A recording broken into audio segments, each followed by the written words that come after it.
नमस्कार दोस्तों, पैसा और बाज़ार चैनल में आप लोगों का स्वागत है।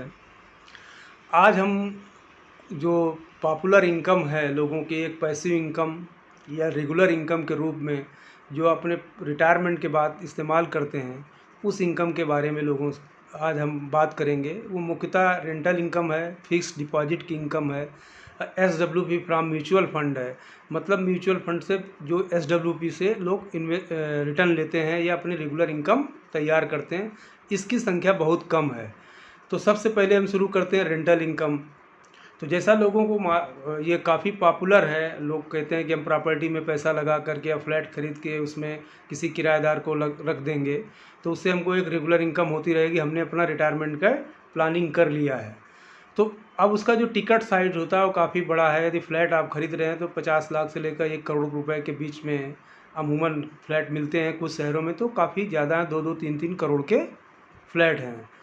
अब उन फ्लैट की उनका तर्क होता है कि उसकी कीमत बढ़ती रहती है और प्लस हम किराया भी बढ़ता रहेगा, लेकिन वो किराया मिलता कितना है वो कभी उसको कैलकुलेशन नहीं करते हैं परसेंटेज में कि हमको कितना किराया मिल रहा है और हमने इसके लिए कितना अमाउंट लगाया है।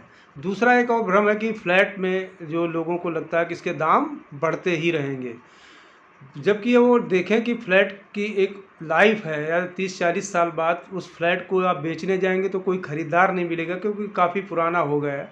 एक तो उसकी जो लाइफ कम हो गई, दूसरा आप लोग ये भी नहीं ध्यान देते कि 30-40 साल पहले जो हम लोगों के जो ज़माने में जो मकान थे, 30-40 साल पहले जो हम लोगों ने मकान देखे हैं, उस तरीके के अब मकान नहीं हैं। उनकी घर की जो इंटीरियर बदल चुका है। ऐसे ही आपको 30-40 साल बाद ये मकान आउटडेटेड लगेंगे और नए तरीके के मकान बनने लगेंगे। तो इन मकानों की कोई ख़रीदार नहीं होगा, लेकिन लैंड की कीमत बढ़ेगी। तो जिन लोगों की स्वयं की लैंड है उसमें उन्होंने मकान बनाकर किराए दर रखा है तो उनके तो लैंड की कीमत बढ़ेगी, लेकिन जो फ्लैट लिए हैं तो एक छोटी सी जगह में बहुत सारे लोग उसके मालिक होते हैं, तो बहुत छोटा जो है टुकड़ा आपके भूखंड जो है आपके हाथ में आएगा, उसकी कीमत उतनी ज़्यादा नहीं होगी। दूसरा है कि अब लोगों को है कि यदि कैलकुलेशन करके देखें तो हमने फाइनेंशियल एक्सप्रेस से कुछ आंकड़े लिए कि ये दाम कितने बढ़े प्रॉपर्टी की इन 5 सालों में। तो औसत देखा गया कि 6% के दाम प्रॉपर्टी के स्क्वायर फीट में बढ़े, 6% के हिसाब से। कुछ शहरों में तो 2.5-3% का ही ग्रोथ रहा है। हैदराबाद इसमें टॉप मोस्ट रहा है, जिसकी 10% प्रॉपर्टी के दाम बढ़े हैं। अब इसमें यदि हम आंकड़ों के हिसाब से 2018 में यदि कोलकाता में 4415 रुपये की स्क्वायर फीट ज़मीन थी तो बढ़ कर के 47 रुपये हुई। दूसरा है फ्लैट की, आप लोगों ने ध्यान दिया होगा कि इसका एक तो मेंटेनेंस चार्जेस काफ़ी रहते हैं, प्लस वैसे भी आपको जो मेंटेनेंस में कुछ टूट फूट होगी वो सही कराना पड़ेगा, प्लस टैक्सेस भी बहुत रहते हैं, हाउस टैक्स और भी सारे तरीके के टैक्स हैं जो नगर निगम को या म्यूनिसिपैलिटी पार्टी को देने होते हैं। तो वो सब टैक्स को आप कम निकाल देंगे तो काफ़ी कम यील्ड बनेगी, लेकिन प्रॉपर्टी की जो दाम है वो भी बहुत ज़्यादा नहीं बढ़ रहे हैं, ठीक। और सबसे ज़्यादा हैदराबाद में बढ़े। आप देखें कि यदि इसका जो यील्ड कितना है, आपको किराया क्या मिलता है, तो सबसे ज़्यादा 4% के आसपास किराया केवल बंगलोर में फ्लैट का मिलता है। इसका मतलब गणित के हिसाब से समझें तो 50 लाख के यदि कोई फ्लैट है तो उसमें 2 लाख रुपए ही आपको साल में किराए के रूप में मिलेंगे, यदि आपका किराएदार लगातार बना रहे तब। यदि बीच में किराएदार छोड़ के चला जाएगा तो ये यील्ड और भी कम हो जाएगी, वैकेंट हो जाएगा, उस समय आपको कोई किराया नहीं मिलेगा, बल्कि मेंटेनेंस आपका प्रॉपर जाता रहेगा। तो गुड़गांव और यदि नोएडा या ग्रेटर नोएडा में देखें तो बहुत कम है, थाने में भी 3% से भी कम यील्ड है किराए के, जो आपकी किराए की इनकम होती है, और इन्फ्लेशन है करीब 6.5-7%। तो उस हिसाब से आपको जो फ्लैट की इनकम है वो आपके रेगुलर इनकम में एक तरीके से बहुत आकर्षक नहीं दिखती है। अब दूसरे जो हम बात करते हैं कि फिक्स्ड डिपॉजिट और SWP। तो फिक्स डिपॉजिट में आपको लगभग 7% के आसपास, 6.5-7% का ब्याज आपको मिलता है। इसका गणित के हिसाब से समझें तो 50 लाख रुपए यदि डिपॉजिट करते हैं तो 3.5 लाख रुपए आपको मिल जाते हैं, लेकिन इसमें कोई 50 लाख में बढ़ोतरी नहीं होगी। जो आपका फिक्स हो जाएगा 5 साल के लिए ब्याज, वही आपको मिलेगा, फ्लेक्सिबिलिटी नहीं है। दूसरा, आपका जो taxation as per income tax slab लगेगा, यदि आपको और भी इनकम आ रही है तो ये इनकम उसमें जुड़ जाएगा, और जो स्लैब में आपका आता है 20% का स्लैब, 30% का स्लैब जो भी होगा, उससे ये आपका इनकम घट जाएगी। टीडीएस इसमें कटेगा यदि 40,000 से ऊपर का, आपको मालूम, सब लोगों को मालूम होगा कि यदि 40,000 से ज़्यादा फिक्स डिपॉजिट में ब्याज आपको मिल रहा है तो टीडीएस तुरंत काट लिया जाएगा। इसमें लॉकिंग पीरियड रहता है 5 साल का या 3 साल का, जितना भी आप उस समय फिक्स डिपॉजिट करते समय जो भी लॉकिंग पीरियड होगा उस हिसाब से लॉकिंग पीरियड रहता है, लेकिन रिस्क इसमें बहुत कम है। इसके अपोजिट में देखें कि म्यूचुअल फंड से जो एसडब्ल्यूपी लेते हैं तो इसमें कैपिटल एप्रिसिएशन होता है, और फ्लेक्सिबिलिटी है, आप अपने एसडब्ल्यूपी को घटा बढ़ा सकते हैं अपने समय के हिसाब से। और जो टैक्सेशन है इसका बहुत कम है। 1 लाख प्रॉफिट के बाद जो भी प्रॉफिट होती है उसमें 10% का लॉन्ग टर्म टैक्स गेन है। टीडीएस इसमें कोई नहीं कटता और कोई लॉकिंग पीरियड नहीं है। बस एक चीज़ है, ये इसका में रिस्क प्रोफाइल जो इसकी काफ़ी वोल्टिलिटी है, ये हाई वोल्टाइल होते हैं फंड। इनमें शुरू में आपका पैसा कम भी हो सकता है, लेकिन ये लॉन्ग टर्म में देखें तो पैसा इसमें कैपिटल एप्रिसिएशन ज़रूर करता है। उदाहरण के रूप में इस 100 का सेंसेक्स आज 67,000 के पार हो गया है, तो ये सारी वोल्टिलिटी को लेते हुए भी सेंसेक्स यहाँ तक पहुँचा है।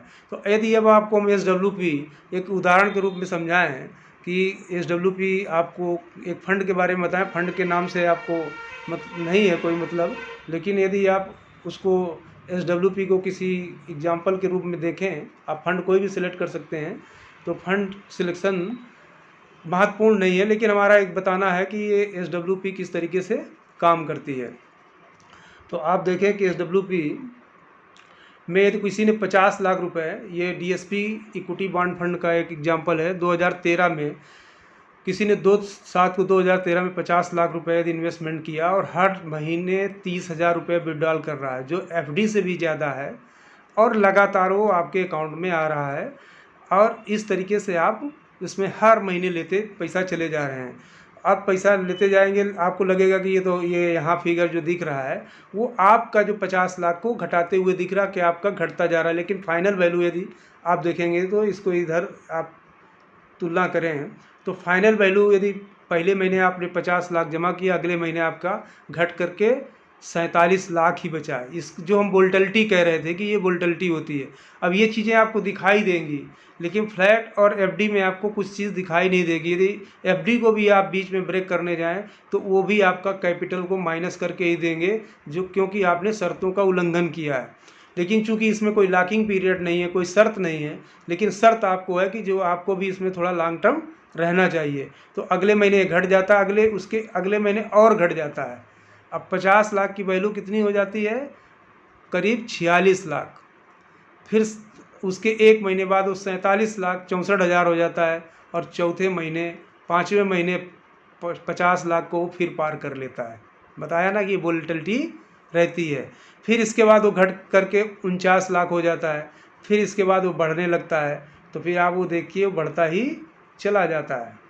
तो आपने लगातार 30,000 रुपये लिया, ये आपने लगातार 30,000 रुपये लेते चले जा रहे हैं, लेकिन आपका कैपिटल एप्रिसिएशन आप देखें तो किस तरीके से कैपिटल एप्रिसिएशन आपका हो रहा है। ये देखिए, आपने 50 लाख रुपए जमा किया था, 30,000 रुपये महीने लिया, 10 साल में 35,70,000 रुपये आप ले चुके। ठीक है, ये 10 साल से ऊपर के आंकड़े हो गए, और आपकी फाइनल वैल्यू जो है इस समय 1,14,00,000 से अधिक है। तो आपने करीब जो 14% से अधिक का रिटर्न कमा लिया, और यहाँ पर 7% के आसपास आपने विड्रॉल कर लिया, 7% से आपका कैपिटल एप्रिसिएशन हुआ। तो एसडब्ल्यूपी को समझने के लिए एक आध मिनट का समय और आप लोगों का लेंगे कि आप इसको ध्यान से सुने कि जो प्रॉपर्टी में रेट 6% के बढ़ रहे थे, यहाँ भी उससे अधिक रेट बढ़ रहे हैं।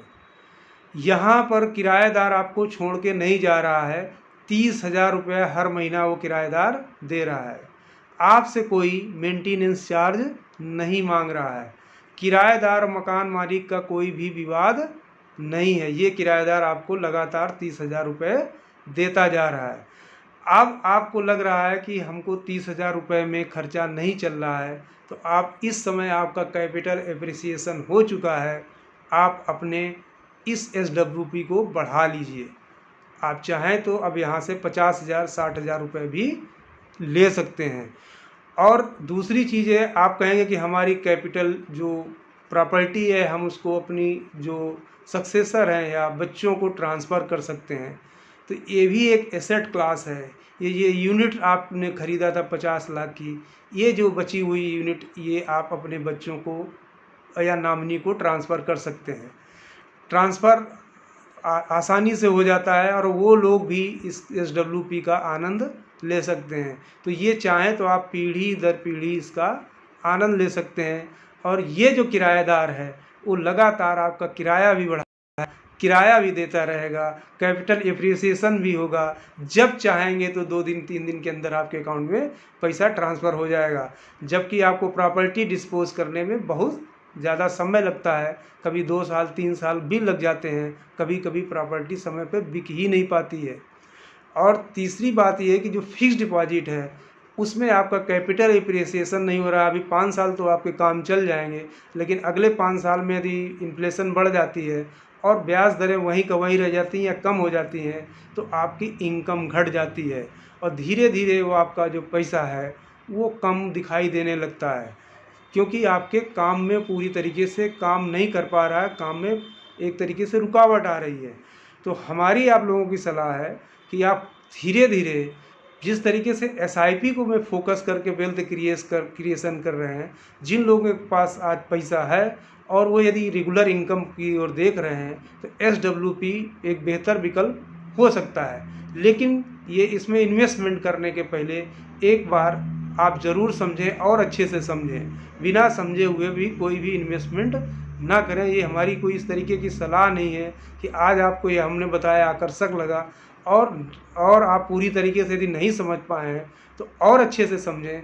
लेकिन इस इन्वेस्टमेंट के बारे में ज़रूर देखें और समझें, और यदि अच्छा लगे तो करने की कोशिश करें।